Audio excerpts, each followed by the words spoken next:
May bagong natuklasan na naman ito lab team ng GMA. At ito ay si Kylie at saka si Jack.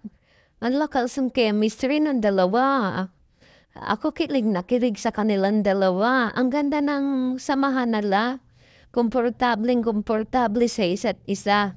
May napanood pa nga akong video na ginugulat ni Kylie, si Jack, pero nagulat siya. Tapos yun, namakap na lang siya sa likod ni Jack. O diba, ang sweet nilang dalawa.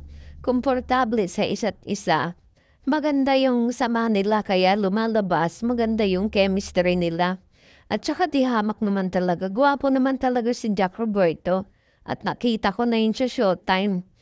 Napaka-gentleman pa. Kinikilig din nga ako sa kanila na yung dancer doon. Dito, kinikilig na naman ako. Kasi eto si Jack Sweet kasi siya eh.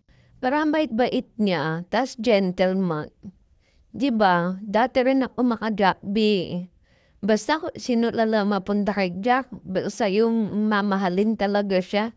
Katulad ni Barbie, kasi minahal naman talaga siya ni Barbie. Pero dito ulit tayo talagang in fairness talaga, ang galing gumawa ng love team ng GMA. Biruin mo si Kylie tsaka si Jack, ginawa love team. O 'di ba?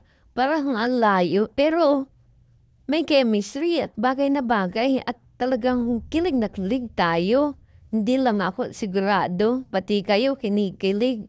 Kasi bagay silang dalawa eh. Parang kung tutuusin nga si Kylie parang walang anak eh, parang dalaga pa rin eh, napakaganda naman kasi.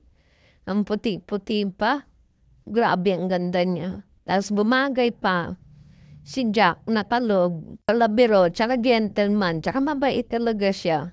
In fairness talaga nakikita ko dito kay Jack, yung puso niya mabait, yun lang.